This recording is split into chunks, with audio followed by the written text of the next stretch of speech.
ঘটনাটি হচ্ছে বাংলাদেশে 3টি মেয়ে হওয়ার কারণে তার বাবা তাদের মাকে ছেড়ে দিয়েছে, বাচ্চা 3টিকে ছেড়ে দিয়েছে। আর শেষে কিনা মাও না পেরে বাচ্চাদেরকে ছেড়ে কোথায় চলে গিয়েছে। 3টে বাচ্চা দেখুন অসহায়ের মতো কিভাবে বসে আছে, কান্না করছে। এখনও সমাজে মেয়েদের চায় না কেউ, সবাই ছেলেই চায়। কেন আমি ভেবে পাই না। মেয়ে ছেলে সবই তো সমান, সবই সমান অঙ্গ সমাজের।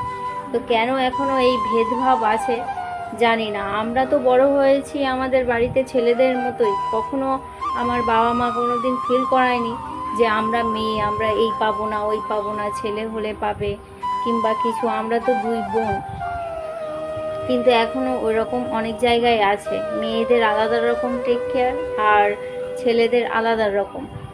ছেলে মেয়ে হলো গাড়ির 2টো চাকার মতো, একটা না থাকলে গাড়ি যেরকম চলবে না সেরকম সমাজও চলবে না।